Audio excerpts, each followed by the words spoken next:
que simplemente denos 2 o 3 argumentos básicos que a usted le justifiquen por qué usted decidió aceptar esa reforma tributaria.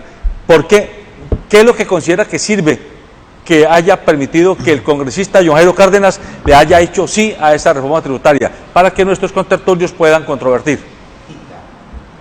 Porque lo que dicen es que esta crítica es que esta reforma va a enriquecer más a los ricos y a empobrecer más a los pobres. Esos son los dos argumentos centrales.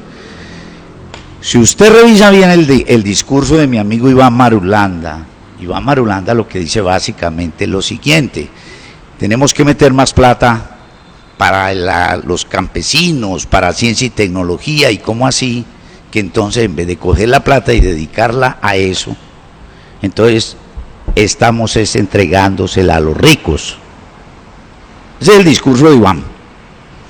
Entonces, vamos a mirar las cosas técnicas, con cifras, porque estas discusiones, más allá de la retórica, hay que hacerlas con cifras en la mano. Empecemos por decir que en efecto, en el proyecto hay descuentos por 9 billones de pesos. Billones.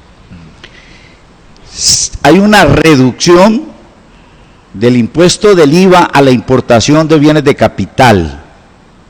Eso significa 6 billones de pesos. ¿Cuál es el argumento del gobierno? Atención, para que esta reducción se produzca. Ellos dicen que todos los industriales, si les quitamos esos impuestos, van a poder importar a menor costo tecnología y maquinaria, y que eso va a permitir modernizar el aparato productivo. Y ellos dicen que eso es importante, y ese es el discurso del gobierno.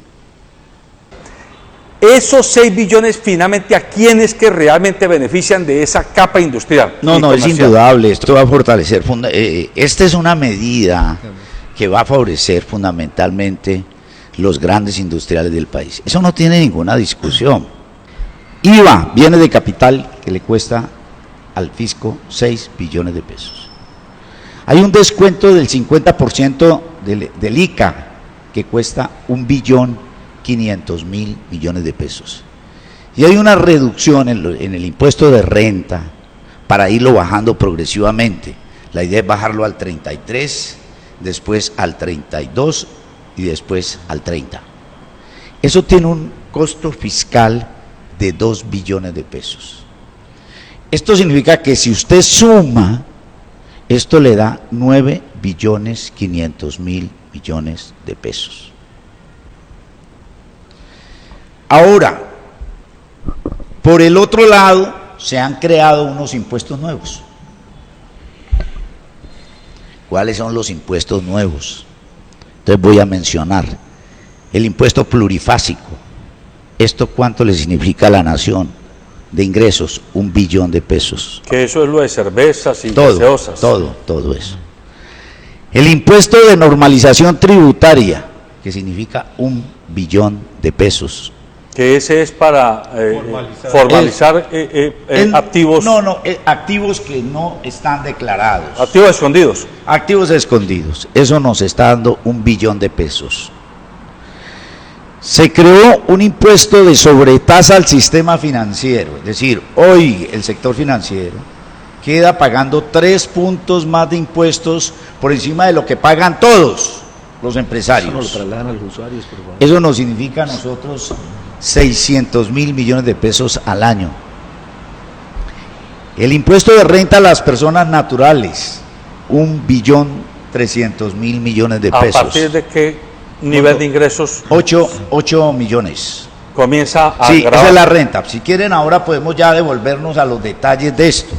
Esto es un poco técnico, pero a la gente hay que tratar de explicarle esto. El impuesto al patrimonio que se mantiene nos permite ingresos por 800.000 millones de pesos. Se cobra a partir de 5.000 millones. Exacto. Se crean impuestos a los dividendos y se crean impuestos al giro de remesas. Los al dividendos a partir de exterior. cuántos... El impuesto entre el impuesto a los dividendos y el impuesto a las remesas vamos a tener 1.500.000.000 Para claridad de de la pesos. gente.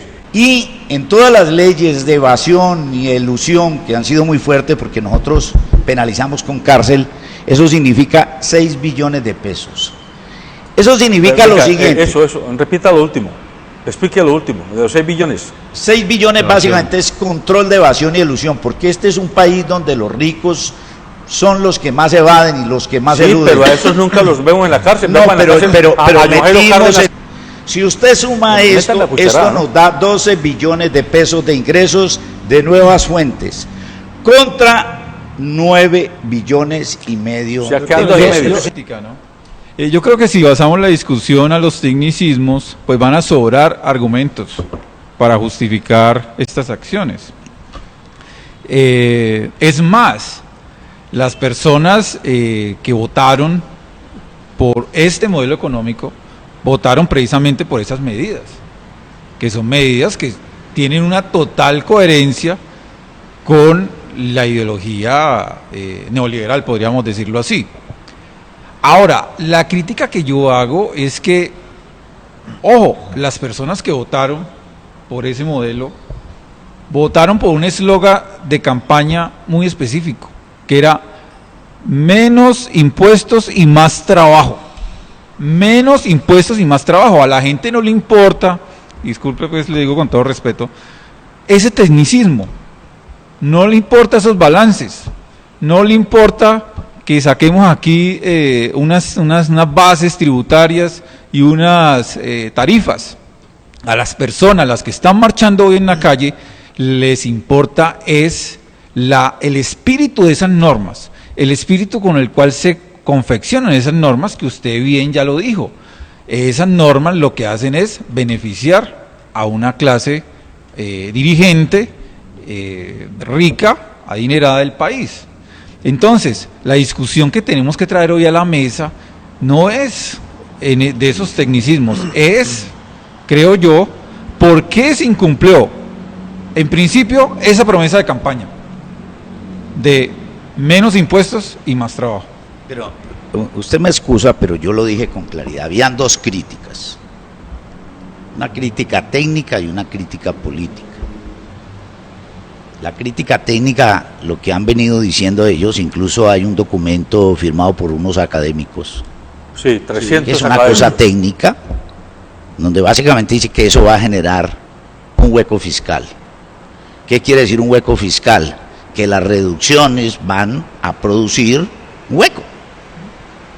Yo lo que estoy demostrando con cifras es que no hay un hueco. No hay un hueco. Estoy refiriéndome. Disculpe, pero lo que pasa es que cuando usted habla de nuevos impuestos, perdón. se corre el riesgo Venga. de que se recaude o no se recaude. Venga, Ahí es donde está el hueco. No. Porque Venga. se tiene una incertidumbre Venga. enorme de que ese recaudo en realidad se haga. No. Esto está hecho, pues, hombre, técnicamente. Imagínate, está incluyendo ahí Está- que se va a corregir la evasión, hombre, si llevamos No, yo sé es que cuántas le vuelvo a décadas repetir. corrigiendo la evasión y la evasión parece ser que no se corrige le vuelvo nada. a repetir. O sea, ¿cuántos billones de Venga, pesos tiene usted venga. en corrección de evasión? Venga, Es el venga. mayor número, le vi ahí como 6 billones. 6 billones, por favor. Venga, ¿Cómo van a compensar dejando lo que está ese seguro, hueco que son con 9 billones y se está Venga. pronosticando que no es así. Le se va vuelvo a cumplir. repetir.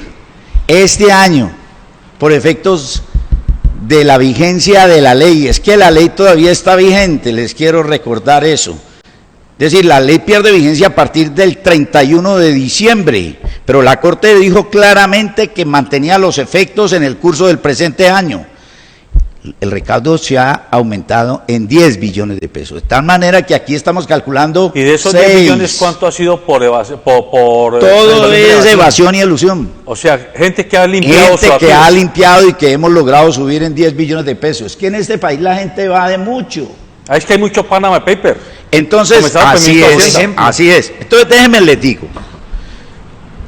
Esto desde el punto de vista de las cifras. ¿En dónde están los problemas? Ahora sí. A ver, explíquelos pues. Los problemas, claro. Voy a explicar dónde están los problemas. Los problemas son los siguientes. El impuesto de normalización es transitorio. Quiere decir que el 2020 la plata nos entra. pero ya en el 2021 no nos entra. ¿Cómo así? A ver, ¿por qué? ¿Por qué? Porque solamente la normalización tiene vigencia de un solo año. Y estamos hablando de 1 billón. La de la limpieza de los activos. Sí, la de la Mejor normalización. dicho, nos dan un contentillo por un año. Déjeme, le sigo contando dónde están los problemas, pero aquí no me dejan hablar. Bueno, siga pues. El impuesto de normalización en el 2021 ya no lo tenemos, eso significa 1 billón de pesos menos. El impuesto a la sobretasa del sector financiero es por 3 años. ¿Y después qué? ¿Se ríen del país? Es 20, 21, 22. En el 23 desaparece. Son menos 600.000 millones de pesos por año. El impuesto al patrimonio también desaparece en 2 años. ¿Eso qué quiere decir? Eso quiere decir que usted resuelve el problema del 2020 y parcialmente el 2021, pero en el 2022 el país vuelve a tener un problema de un déficit. Y entonces, ¿cuál es la perspectiva? Que nos va a tocar mamarnos de nuevo para resolver ese problema, otra reforma tributaria. En 30 años llevamos 14 reformas tributarias. Eso. Entonces, atención, aquí está el problema. El problema no está en que a corto plazo tengamos déficit. El problema es que nosotros no podemos hacer una reforma tributaria pensando únicamente en 2 años. Y en mi gobierno. Yo tengo que hacer una reforma tributaria por lo menos planteando 10 años. Por lo menos una década. Un tiempo, bueno, 30 años no lo hace nadie. Sí, 10. Pero por lo menos un tiempo mucho más significativo, y aquí está el problema. Y el otro problema tiene que ver con el impuesto de renta a las personas naturales. Porque si bien esto solamente nos representa 1.300.000 millones de pesos, el 40% de esto es el impuesto de IVA a las prestaciones de servicio. Que eso es un impuesto absolutamente regresivo. Y mico. Espérese un momentico. IVA sobre el IVA. Claro, entonces, por favor, súmeme ahora. Menos 1 billón de normalización, menos 600.000 de sobretasa. Yo estoy peleando para que el IVA lo tumbemos. 300. Por eso en los cálculos míos, esto quiere decir aproximadamente 700.000 millones de pesos menos.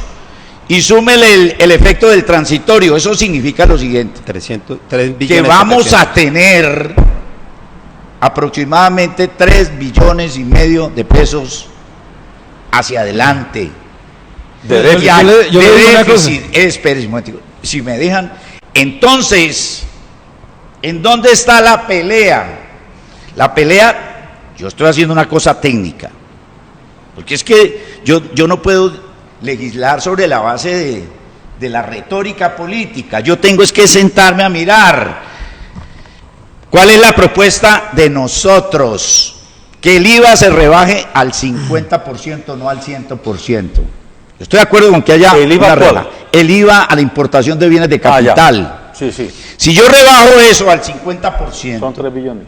Ahí ya tengo 3 billones de pesos, con los cuales le doy estabilidad con esa sola operación. Le estoy dando estabilidad a las finanzas públicas.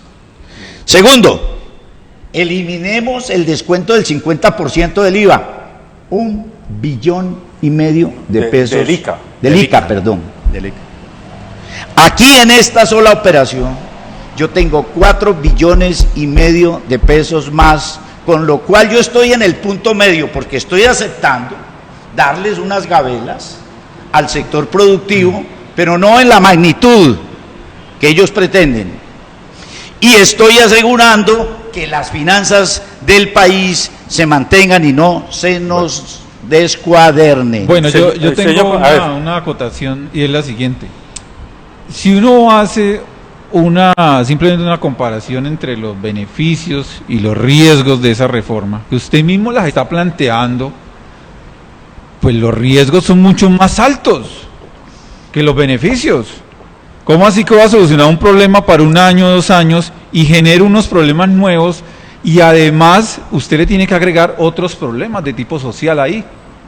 porque cuando a las personas se le empobrece, esa diferencia social que hay tan grande en Colombia, con estos impuestos, con esa reforma se van a volver más pobres todavía. Cuando un pobre se vuelve más pobre, pues lo más seguro es que siga siendo más pobre durante el resto de su vida. Así que es muy diferente cuando a un rico se le quita algo, ¿no? Un rico se le quita algo, entonces se le incentiva para que vuelva más rico. A cambio, si usted vuelve un pobre más pobre, ese pobre en el tiempo pierde mucha probabilidad de que salga de esa pobreza. Esteban, lo peor de ser pobre es empobrecerse. Entonces, ojo, ¿cómo es posible que siendo conscientes los congresistas de estos problemas tan graves que se van a generar, además de un déficit fiscal que se va a generar en 2 años, los problemas sociales, cómo es posible que sigan insistiendo en aprobar esa reforma que no va a solucionar nada? ¿No es mejor entonces, borrón y cuenta nueva, decir vamos a hacer una reforma, nos vamos a demorar más, pero vamos a hacer una reforma estructural de una vez, la reforma estructural tributaria que Colombia está pidiendo a gritos hace unos 10 años? Bueno, pero ¿por qué de una vez no se hace esa reforma? ¿Cuál es la urgencia entonces de hacer una reforma mala? Los aguinaldos una reforma que genera tantos problemas. No, hombre, vea, yo le digo una cosa porque yo conozco el Congreso. Le quiero recordar a usted varias cosas. Lo primero es que la única, digamos así, instancia del poder del Estado que tiene iniciativa en materia de tributos es el Ejecutivo. No hay ninguna posibilidad de que uno, desde el Legislativo, presente una ley de reforma tributaria. Eso es exclusivo, potestad exclusiva del Ejecutivo. Entonces siempre estaremos a merced de que el Ejecutivo quiera presentarnos eso. Entonces, ¿qué es lo que uno tiene que hacer? Aprovechar cuando el Ejecutivo presenta una iniciativa para cambiar lo que pueda. Es que lo otro es... Sí, pero disculpe, los cambios que usted está diciendo ahí no son para nada sociales. Está hablando de unas secciones del IVA a la infraestructura de activos productivos. Venga. Pero eso no tiene nada que ver con que las personas van a tener que pagar, las personas del común, de a pie, van a tener que pagar de pronto menos impuestos. Entonces, las propuestas que usted está dando como solución, en realidad pues van por la misma vía, que es finalmente enriquecer a los ricos, que es el argumento que se está discutiendo y que la gente que está viendo este programa realmente le interesa. No. Usted tiene que pensar con responsabilidad con el país. Yo estoy buscando una salida que permita que este país no se nos desplome. Ni mucho que queme el santo, ni poco que no lo alumbre. Yo lo que estoy es buscando una fórmula, y por eso tengo todas las propuestas que voy a radicar y voy a dar en la plenaria. Y espero ganar la mayoría, espero que la gente de oposición entienda que esto es lo que tenemos que pelear, no peleas en abstracto, sino en concreto, decir cambiemos aquí, cambiemos acá, porque de resto no hay ninguna eficiencia. Porque ¿cuál es la lectura que van a finalmente asumir la mayoría de los congresistas? Hombre, estos tipos lo que quieren hacer es política. Lo que quieren es aprovechar el caldo de cultivo de la agitación para simplemente salir a oír, a decir lo que la gente quiere. Y obviamente la gente en el Congreso, sobre todo en las comisiones económicas, la gente cierra ese discurso. No tiene ninguna posibilidad de prosperar. Nosotros allá los debates tenemos que hacerlos es con argumentos técnicos sólidos, y yo lo que estoy presentando es una fórmula intermedia que le garantiza los recursos y los ingresos al Estado para seguir aportando a salud, educación, etcétera, al tiempo que estoy aceptando la posibilidad de que hayan ciertos beneficios para el sector empresarial. Eso es. Ahora bien, perdóneme, que es que le quiero decir una cosa. Cambio Radical y el Centro Democrático están parados en la tesis de hacer reducciones y de pasar la reforma tal cual. Los otros sectores están parados en que hay que hundirla. Yo estoy parado en lo que yo llamo la búsqueda de un camino intermedio.